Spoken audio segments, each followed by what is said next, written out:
Hello everyone, Eric the Aviator here today with a sad video for us all today. It's a sad day for our country, and it's also a sad day for aviation. As a pilot, I can tell you this is a solemn reminder for how aware I need to be as a pilot every single time I get into that cockpit, how easily and how quickly something might change in a complicated situation like this. So I want to go over the details of this crash over in Washington, D.C. For those of you guys who don't know, we're going to start from the beginning and work our way to the ending, and I'll give you my perspective as a pilot on what happened in this crash. A Bombardier CRJ-701 Echo Romeo, tail number November 709 Papa Sierra, was performing a routine flight into the Washington-Reagan Airport in Washington, D.C. As it was coming in for its normal approach, a UH-60 Sikorsky Black Hawk helicopter was doing a proficiency flight to get some of their crew members, experienced crew members, back into proficiency and doing a test pattern that was apparently flown very often in VMC, which means visual meteorological conditions. Call sign for the Sikorsky was PAT-25. They collided and crashed into the Potomac River right near the approach end of the Washington-Reagan DC airport. And a lot of us may be wondering today what exactly happened in this incident and how could an incident like this happen. Unfortunately, as of now, there are no reported survivors. Let's break down exactly what happened. The passenger jet was coming along on its normal standard approach procedure, and they turned in towards the airport, being vectored by the control tower.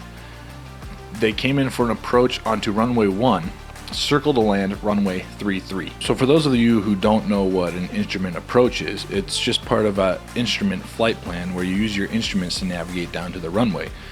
This is used for when you can't see outside, if there are clouds, etc. But every single passenger flight operates on an IFR, instrument flight rules flight plan, because of the altitudes that they fly at. He was flying in, he was doing an instrument approach. Circling to land is a type of instrument approach that brings you down to the runway without requiring you to see outside.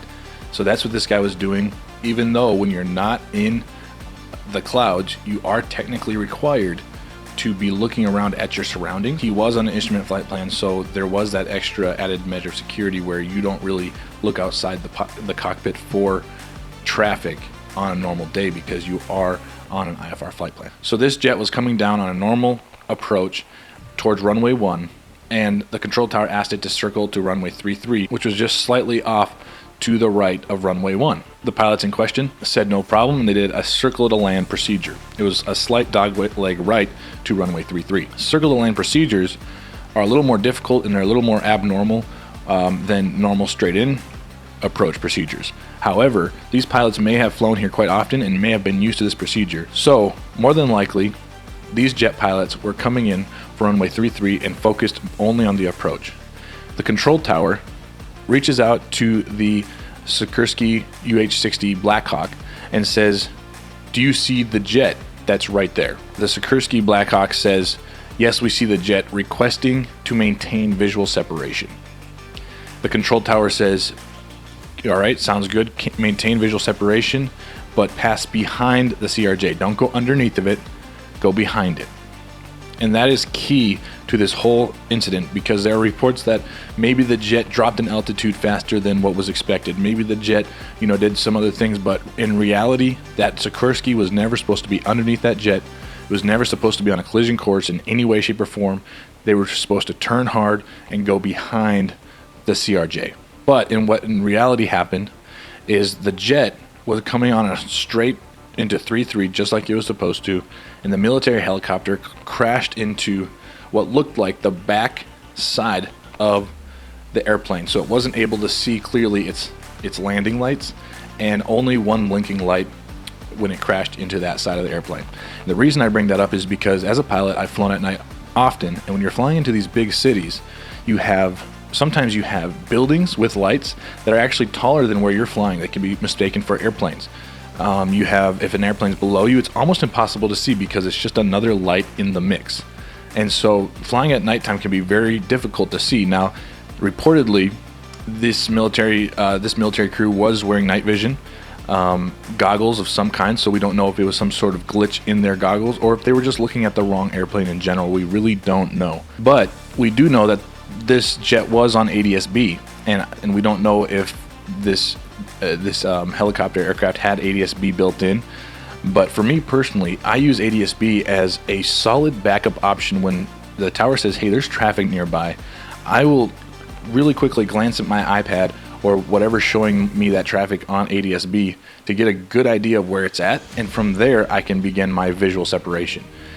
If this pilot had maybe glanced at his ADS-B and saw, hey, I'm looking at the wrong aircraft, I'm on a collision course with this jet, this must be the jet they're talking about, or whatever the scenario was, this incident could have been avoided.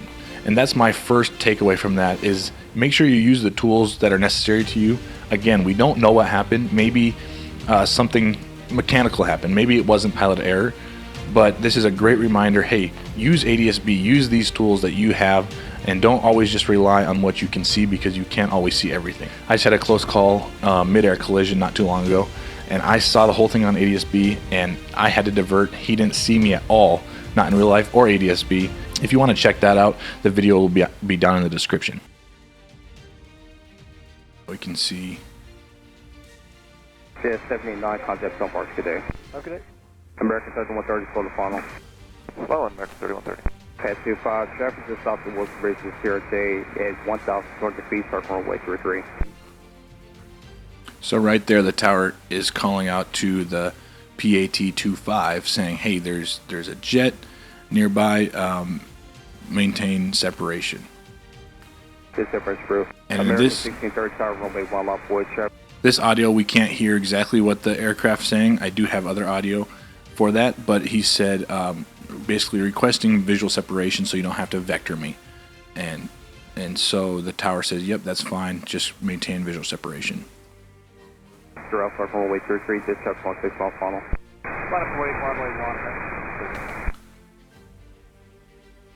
Whiskey 5307, keep rolling out to November, ground 47 today. American 1630 1 star 32014, duck 25, traffic 2 mile left base runway 33, no delay, runway 1 clear for immediate takeoff. Number 1, clear for takeoff, American 1630.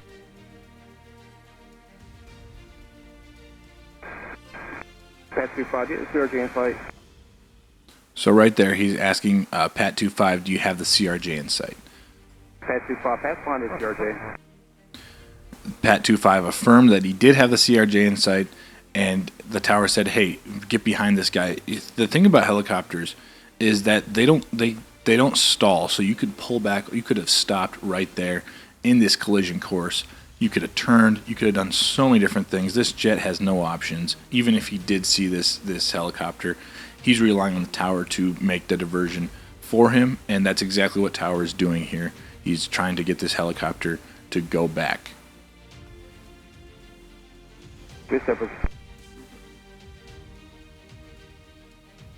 American 4782 by Bath, not for visual. American 472, Washington star 1 star 32017. You can see there's the collision.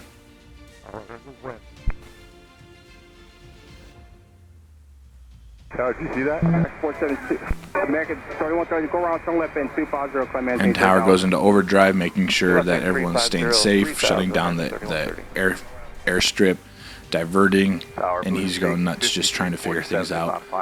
And I have to say, Tower did a very good job in this. He did grant visual separation to this helicopter, which in such a busy airspace you might question. But you have to understand, this is a military helicopter that is extremely well trained. They do this route all the time. It's just a proficiency flight. It should be no big deal. We're in visual conditions. They, like I said, most likely had night vision goggles. The decision on Tower's part to say, yeah, that's no problem, we'll go ahead and do the visual separation, is not uncommon and really should have been okay. But obviously hindsight is 2020. Maybe he should have vectored them. Maybe he should have said, no, turn right now. His directions were pretty clear. He said maintain visual separation, but hey, go behind him. And obviously the Black Hawk failed to go behind the CRJ, and they obviously ended up colliding. So I hope this video has shed some light on this whole thing. Sean Duffy, the new Secretary of Transportation, he also said that these were both extremely normal flight patterns that happen all the time. It's like a dance interwoven, and it's up to ATC to try to figure out that dance. And in this case, the ATC left it up to the pilot, and the pilot obviously failed to do what ATC requested. I hope this has been informative. If it has, drop me a like, maybe a comment, and don't forget to subscribe. This has been The Aviator. Thanks for watching.